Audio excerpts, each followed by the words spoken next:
जैसे ही कर्दम मुनि और देवहूति ने डुबकी लगाई सरोवर के अंदर,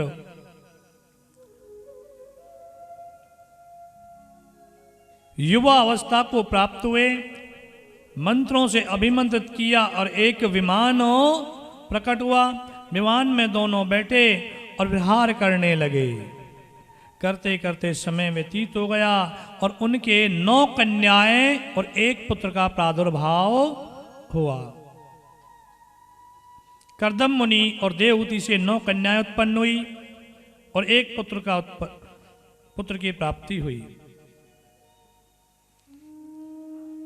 इस प्रकार से बड़ी बेटी कला देवी मरीचि को अनुसूया का विवाह, अत्रि के अरुंधति का विवाह, वशिष्ठ के ख्याति का विवाह, भृगु जी के शांति का विवाह, अथर के क्रिया का विवाह, क्रतु के और अहिर्बुद्धि का विवाह अगस्त पुलस्त्य के साथ में किया। 9 बेटियों का विवाह कर दिया और बेटियां अपनी अपनी ससुराल को चली गई।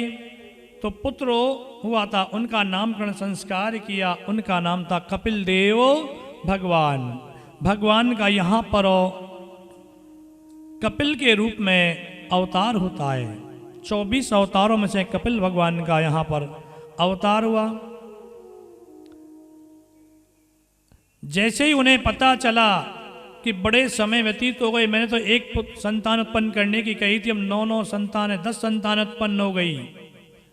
तुरंत ही उन्होंने आश्रम पर आए और देवहूति से कहा कि देवी अब हम तपस्या के लिए जा रहे हैं। अब ध्यान दीजिए कितनी बड़ी बात है यहाँ पर। जिनकी अनुसूया जैसी बेटियां हो, जिन पिताओं के घर में अनुसूया, अरुंधति, कला जैसी बेटियां हो और पुत्र कैसा हो, स्वयं नारायण हो, कपिल देव जिनके घर में जन्म लिया। और सुनिए, भृगु, मरीचि, पुलस्त्य, अंगिरा आदि क्रतुब, ऐसे बड़े बड़े संत हो जिनके दामाद हों, तो क्या उन्हें वैभव की कमी होगी? आप बताइए, कोई वैभव की कमी होगी? अगर हमारा कोई रिश्तेदार बड़ा पदवी पे हो ना, तो उसी में हम फूले नहीं समाते हैं। कहते हैं ना कि भाई अगर कोई मजिस्ट्रेट है तो वो कौन है? वो हमारा रिश्तेदार है जी। कोई मंत्री बन गया, कहेंगे वो हमारा मंत्री रिश्तेदार है जी। खुशी होती है ना। लेकिन यहाँ पर हो कर्दम मुनि,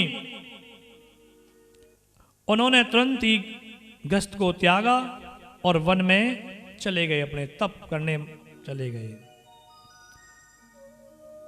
देवी ने भी उनको नहीं रोका।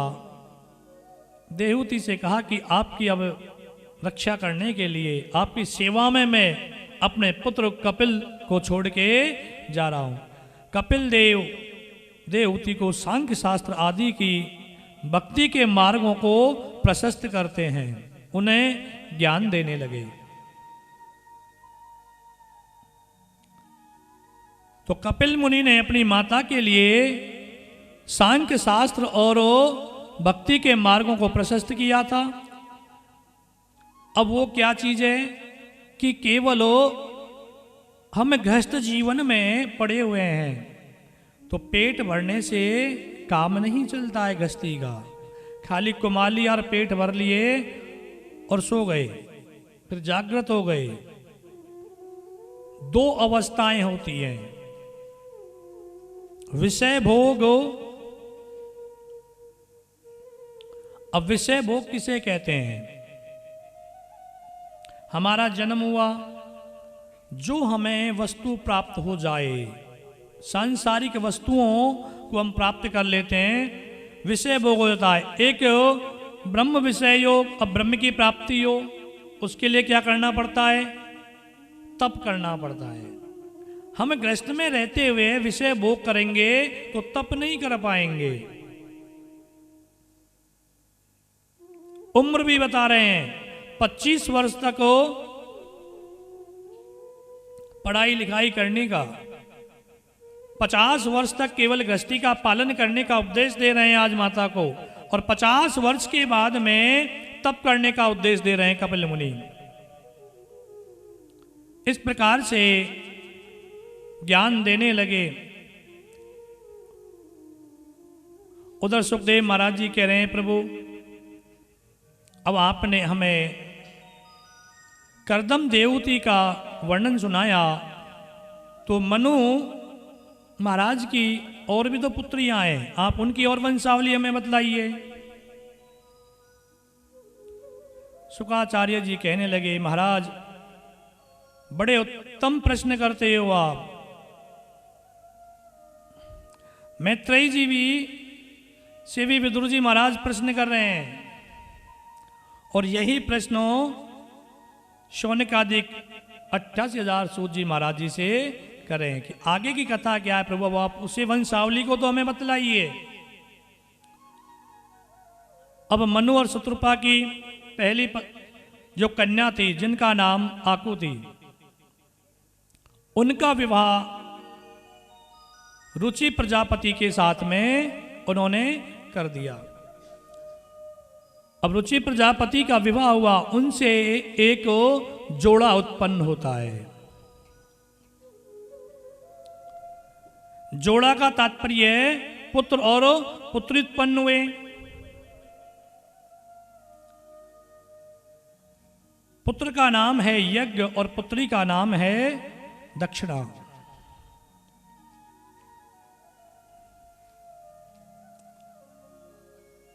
तो मनु महाराज ने देखा कि जोड़ा उत्पन्न हुआ है, क्या किया जाए, अब इनका विवाह तो कराना पड़ेगा, क्या करना पड़ेगा। तो मनु महाराज पुत्री को लेकर चले गए, और वहां जाकर के उन्होंने यहाँ पुत्र अपने माता पिता की रहा, उनका यज्ञ और दक्षिणा का विवाह करवा दिया गया। तो भगवान का अवतार जब होता है सातवां, तो ये यज्ञ के रूप में भगवान नारायण स्वयं आते हैं, और सातवां अवतार भगवान का यज्ञ स्वरूप में अवतार हो जाता है। बोलिए बाल कृष्ण भगवान की जय। अगर हम कोई पूजा पाठ कराते हैं ना, तो कहते हैं ना यज्ञ करा रहे हैं, पूजा पाठ करा रहे हैं। तो यज्ञ में बिगर आचार्य को दक्षिणा दिए यज्ञ की जो सफलता है वो हमें प्राप्त नहीं होती। होती है क्या? कदापि नहीं होती। इसलिए कहीं भी कोई भी पूजा पाठ कराएं, उसी समय तत्काल जैसे ही कर्म आचार्य जी संपूर्ण करते हैं, उसी समय उनको दक्षिणा दे देनी चाहिए। अगर दक्षिणा में विलंब किया तो वो ब्याज ज्यादा नहीं लगता, बहुत ज्यादा बढ़ता जाता है उसका ब्याज। अब वो तो क्या है, आपसी में देखते हैं पंडित जी चलो अपने घर के ही हैं जी, कोई बात नहीं, कल दे देंगे, परसों दे देंगे, तरसों दे देंगे। लेकिन उसका जो फल है ना, वो तभी मिलता है तब जैसे ही हवन पूजा पाठ की जाए, उसी समय उनको दक्षिणा दे करके हमारे आचार्य जी को विदा कर देना चाहिए। चाहे आपकी जो भी श्रद्धा है, जो भी आप दक्षिणा दें, वो उस समय उनको दे देनी चाहिए। पहर के हिसाब से दक्षिणाएं बढ़ जाती हैं, प्रमाणित है, शास्त्रों में लिखा हुआ है। और उसी कारण से जो कहते हैं ना पंडित जी पूजा पाठ तो करवाई पर काम नहीं हुई हो। अब काम कहाँ से होगा? तुम 2 दिन 3 दिन 5 दिन 10 दिन बाद तुम पंडित जी को दक्षिणा दे रहे हो। तो पंडित जी तो यही कहे भैया प्रभु से यही प्रार्थना करते हैं कि प्रभु जल्दी इसको काम हो जाए, जो दक्षिणा हमें भी मिल जाए। लेकिन भगवान यही कह रहे हैं कि यज्ञ पुरुष कह रहे हैं कि बिगर दक्षिणा के, बिगर मेरी पत्नी के आप यज्ञ करा रहे हो तो आपका कार्य कैसे होगा? ब्राह्मण आचार्य तो भगवान का भजन कर रहे हैं कि प्रभु कार्य हो, लेकिन वहां पर हमको जो कार्य करें वो कार्य अधूरा रह जाता है। इसलिए यज्ञ कराते हैं तो दक्षिणा उसी समय दे देनी चाहिए, चाहे आप 1 रुपया ही दें। बोलिए बाल कृष्ण भगवान की जय। इस प्रकार से उन्होंने कहा कि उनकी और पुत्री, आप उनका वर्णन कराइए। अब यहां पर हो आकुति का विवाह हुआ, देवहूति का हुआ। मनु की तीसरी पुत्री जो सबसे छोटी मंझली छोटी पुत्री हैं, उनका विवाह दक्ष प्रजापति के साथ में हुआ, जिनका नाम है प्रसूति। दक्ष प्रजापति के साथ में उनका विवाह पाणिग्रहण संस्कार हुआ।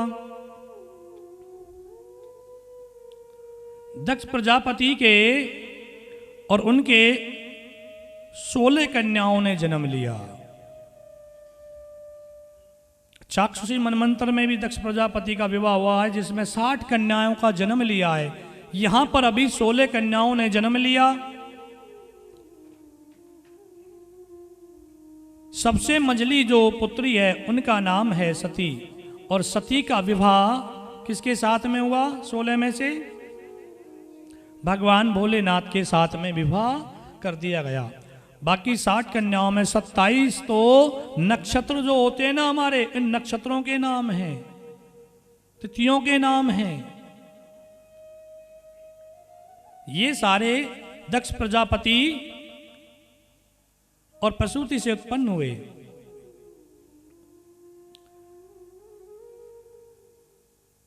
इस प्रकार से शुक्राचार्य महाराज कह रहे हैं कि प्रभु ये कथा बताइए कि एक बार दक्ष प्रजापति का भगवान भोलेनाथ ने अपमान किया था, वो कथा हम सुनना चाहते हैं। शुक्राचार्य महाराज कहने लगे कि हे राजनो, एक बार क्या हुआ, बड़ी सभा लगी हुई थी, सारे देवता वहां पर आए हुए थे। तो भगवान भोलेनाथ कुछ देर से वहां पर पहुंचे और उस सभा के जो अध्यक्ष थे वो दक्ष प्रजापति को उन्होंने बना दिया था।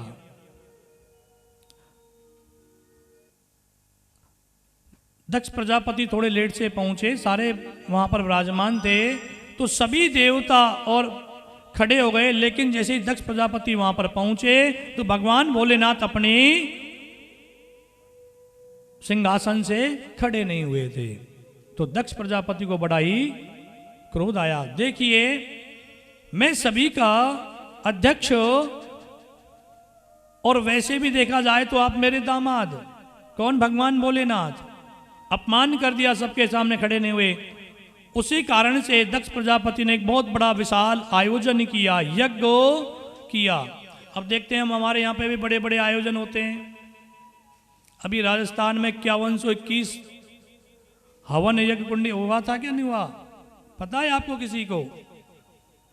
भरतपुर जिले के पास में उलूपुरा गांव पड़ता है, वहां पर 5121 कुंडीय महायज्ञ हुआ था। और इतनी भीड़ थी वहां पर, देखने लायक भीड़ थी वो।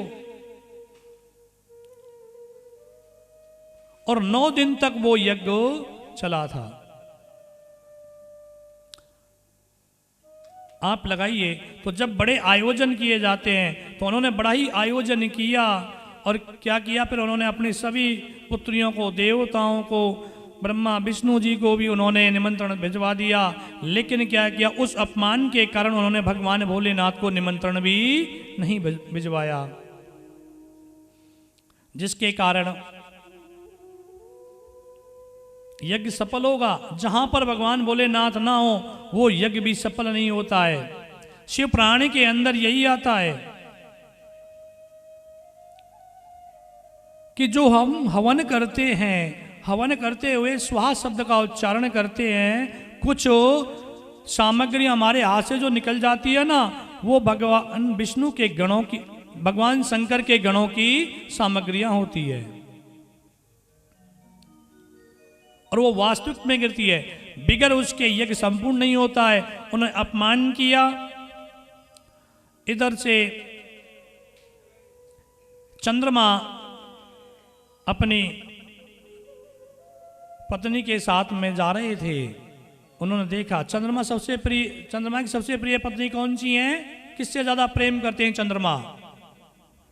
रोहिणी से करते हैं।